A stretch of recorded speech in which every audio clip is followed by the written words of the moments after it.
I'm a lawyer. Even drug dealers need lawyers, right? Especially drug dealers. Every time I watch this scene, I can't help but wonder, what if Walt hadn't accepted Saul's help? Because let's be honest, Walt might have been a chemistry genius and Jesse a street-smart hustler, but Saul? Saul was their guardian angel in a loud tie and a cheap suit, ready to step in and save them when the walls are closing in. I've rewatched Breaking Bad more times than I'd like to admit, and every single time I'm reminded, without Saul, Walt and Jesse wouldn't have made it as long as they did. But how many times did Saul actually step in and stop everything from collapsing like a house of cards? And more importantly, how different would Walt and Jesse's fate have been if Saul Goodman hadn't been in their corner? The first time Saul Goodman stepped in to clean up Walt and Jesse's mess, it wasn't just about hiring a lawyer, it was about hiring the guy. Because let's face it, Walt and Jesse were not businessmen. They weren't drug kingpins. No, they were two guys stumbling through the criminal underworld like freshmen trying to sneak into a frat party with fake IDs. It's like when your car breaks down in the middle of nowhere, your phone's dead, and you're just about ready to start walking. Then, out of nowhere, you see a tow truck rolling up the hill. That tow truck? That's Saul Goodman. He showed up with the tools, the charm, and just enough grease to make sure Walt and Jesse got out of trouble and back on the road. Honestly, if I had to compare Saul to anyone, he'd be the Tom Hagen from The Godfather. Except instead of an expensive suit and quiet diplomacy, Saul came with loud ties and billboard ads that screamed, "Better call Saul." It all started with Badger, the lovable screw-up who got himself arrested for selling meth to an undercover cop. Classic Badger move, right? At this point, Walt and Jesse were panicking. But Saul walked into that interrogation room and turned the entire game on its head. Now, I'll admit, every time I watch that scene, I can't help but think of a magician pulling a rabbit out of a hat. Except in this case, the rabbit was a fake Heisenberg, played by one of Saul's equally questionable associates. Looks like it's going down. Take him.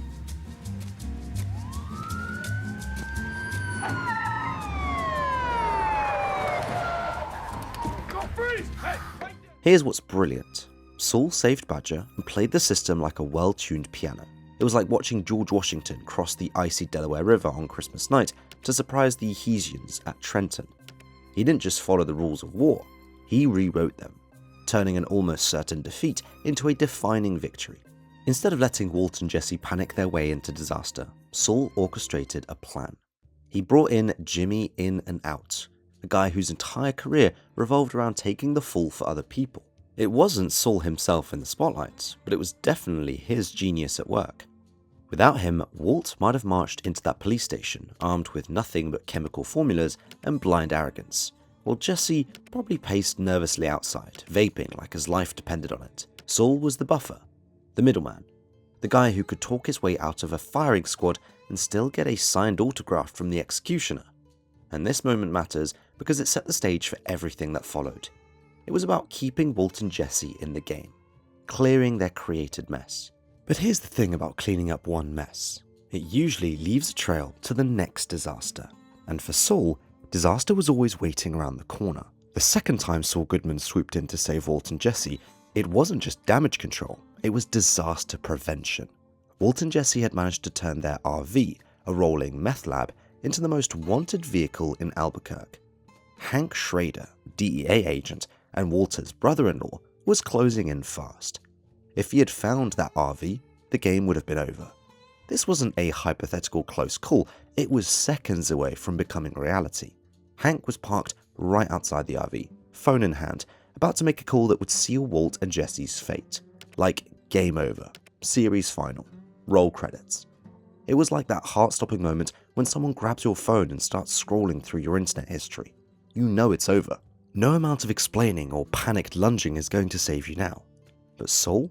He was like the friend who casually walks in, spills a drink, starts a loud argument about pineapple on pizza, and just like that, everyone forgets about your phone. He didn't just buy them time, he gave them a lifeline wrapped in Francesca's crocodile tears and an Oscar-worthy performance. Is your wife Marie Schrader? Yes, why? I'm sorry to inform you that your wife's been in an automobile accident. She's being airlifted to Los Ranchos Medical Center and should be arriving there shortly. Hank dropped everything and raced to the hospital, only to realize he'd been duped. It's one of those moments where you almost feel bad for Hank, like watching someone trip over their own shoelaces while sprinting to the finish line. But while I understand your sadness for Hank, Saul didn't just buy Walt and Jesse a few minutes. He created an exit strategy. Walt and Jesse had just enough time to destroy the RV and erase the evidence. Without Saul's quick thinking, Hank would have cracked that door open, and we'd be watching a very short and very awkward courtroom finale. This wasn't flashy, and it didn't involve any explosions. It was pure Saul, smart, precise, and just greasy enough to slip out of trouble without leaving fingerprints. Moments like these weren't just lucky breaks for Walt and Jesse, they were lifelines, carefully crafted and perfectly timed. But Saul's work wasn't done. Not by a long shot. His real test of genius came in the last episode of Season 2. Jane Margolis was dead. Jesse was drowning in grief, guilt, and enough heroin to knock out an elephant. And what did Walt do? He was doing his best impression of a concerned father while keeping his own monstrous secret buried deep inside. It's like when you accidentally knock over a vase at someone's house and instead of just admitting you did it, you try to glue it back together, but the cracks are still there, glaring at you. That was Jesse. Shattered. He was spiraling out of control, and honestly, who could blame him? Saul could see the writing on the wall. If Jesse unraveled, so would everything else. So, Saul did what Saul does best. He got practical. He arranged for Jesse to go to rehab, pushing Walt to cover the cost. He wasn't sugarcoating anything. He didn't pat Jesse on the back and tell him everything was going to be okay because, well, it wasn't. But Saul understood one crucial thing. Jesse had to live. If Jesse fell apart, everything Walt had built would come crashing down with him. And here's where Saul made another critical move, one that gets overlooked far too often. He sent Mike Ehrmantraut to clean up Jesse's apartment. This wasn't just about tidying up, it was about erasing evidence, removing the reminders of Jane's death, and most importantly, giving Jesse a fighting chance to recover. Being a former cop, Mike knew exactly what and where the cops would look first. So, Saul knew that sending him was the only right choice. He made sure there was nothing left behind that could drag Jesse deeper into the abyss. In a way, Saul became the unlikely therapist neither Walt nor Jesse wanted, but they needed him the most. He wasn't handing out tissues or spouting inspirational quotes, he was holding the fragile thread that kept Jesse tethered to reality. You ever seen a mechanic working on an engine that's seconds away from bursting into flame? That's what Saul was doing here. One wrong word, one wrong move, and Jesse could have walked straight into a police station and spilled everything. Or worse, done something irreversible to himself. But Saul played it smart. He didn't force Jesse to move faster than he was ready. He nudged him, step by step, towards some semblance of stability. And when Jesse finally started to crawl out of that deep, dark hole, it wasn't because of Walt's fatherly lectures. It was because Saul Goodman had made sure there was still solid ground beneath him. But things didn't stop here. Walt and Jesse had found themselves in yet another mess. This time with a very dead Gail Botica on their hands and a very angry Gus Fring breathing down their necks. Now, let me set the scene. Walt was concerned, Jesse was traumatized, and Gus was already plotting how to make their lives disappear permanently. You know that feeling when you're driving and you see flashing police lights in your rearview mirrors? Your stomach drops, your palms get sweaty, and every bad decision you've ever made flashes before your eyes. Now, multiply that by 100. Add a cartel-level threat, and replace the police officer with one of the most cold-blooded drug lords in TV history. But lucky for Walt and Jesse, Saul was already 3 steps ahead. He didn't directly sit down with Gus and argue for their survival. That wasn't Saul's style when it came to cartels. No. Saul operated like a behind-the-scenes political advisor. He had one key tool, Walt. See, Saul knew Gus wasn't an impulsive man. He was a chess player. Every move was deliberate, every piece carefully positioned on the board. Saul knew now that Gail was gone. Gus still needed Walt as his primary cook. So he made sure that Walt stayed useful. Walt wasn't just a meth cook, he was the meth cook. The golden goose, the irreplaceable asset. And Jesse was Walt's emotional anchor. The kid Walt wouldn't cook without. That wasn't just leverage, it was life insurance. Saul played his part by keeping Walt from doing something stupid. While Saul wasn't in the super lab during the infamous box cutter incident, his influence loomed large. He'd already planted the seed in Walt's mind. Stay useful, stay alive. Saul understood Gus was calculated and deliberate, and if Walt kept his head down and played his role, he'd survive, at least for now.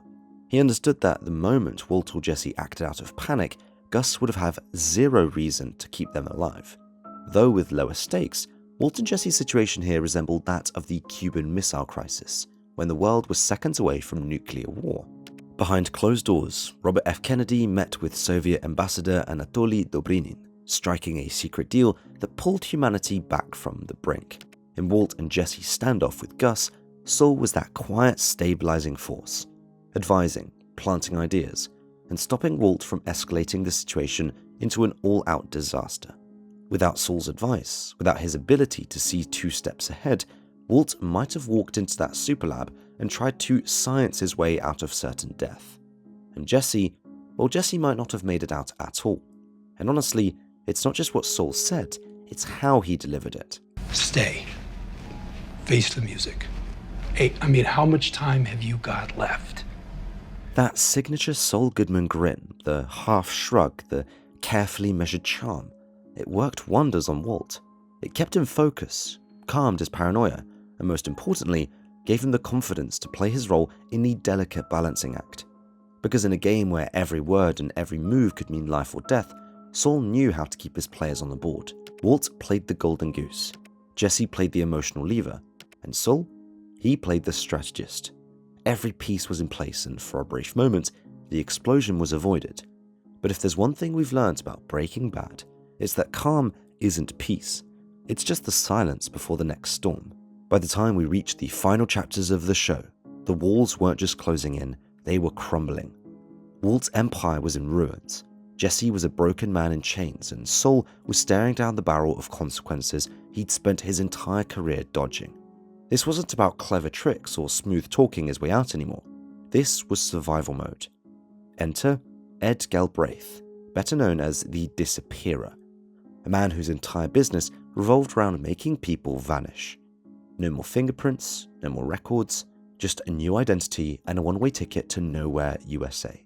But here's the thing. Walt wouldn't have known about Ed without Saul, because let's be honest, Walt was smart, but he wasn't Google how to disappear forever without getting caught smart. That's Saul level of expertise. It was Saul who made the introduction, Saul who brokered the arrangement, and Saul who kept Walt from self-destructing long enough to get into that vacuum cleaner van. And let's not forget Jesse. By this point, Jesse was practically feral, trapped by Jack Welker's neo-Nazi gang, tortured and barely hanging on to life. Walt might have been the one to stage the final bloody rescue mission, but Saul had laid the groundwork long before that moment ever came. When Walt's world was falling apart piece by piece, Saul kept one final lifeline intact, the escape plan. But here's the gut punch. Saul didn't get to take that lifeline himself. In one of the last scenes in Breaking Bad, we see him in the basement of the vacuum repair shop, bags packed, waiting for his ride into anonymity. He turns to Walt and says, "If I'm lucky, in a month from now, best case scenario, I'm managing a Cinnabon in Omaha." And well, we all know how that turned out. This wasn't Saul pulling strings from behind the curtain anymore. This wasn't Saul with a slick grin and a quick fix. This was Saul Goodman, the man who'd survived countless close calls, finally realizing that there was no way out that didn't come with a cost. But he still gave Walt his chance. He still made sure Jesse had a shot at survival. And in doing so, he tied up the last loose end of his long, greasy, brilliant career. In the end, Saul Goodman wasn't the hero of Breaking Bad, but he was the reason Walt's empire lasted as long as it did. He was the reason Jesse made it out alive, and he was the reason we got to see the endgame play out in such spectacular fashion. Saul Goodman didn't wear a cape, and he definitely didn't fight for justice. But in a world full of sharks, Saul was the guy who knew how to swim, and he kept Walt and Jesse afloat for far longer than they had any right to be. And honestly, that's a legacy worth remembering.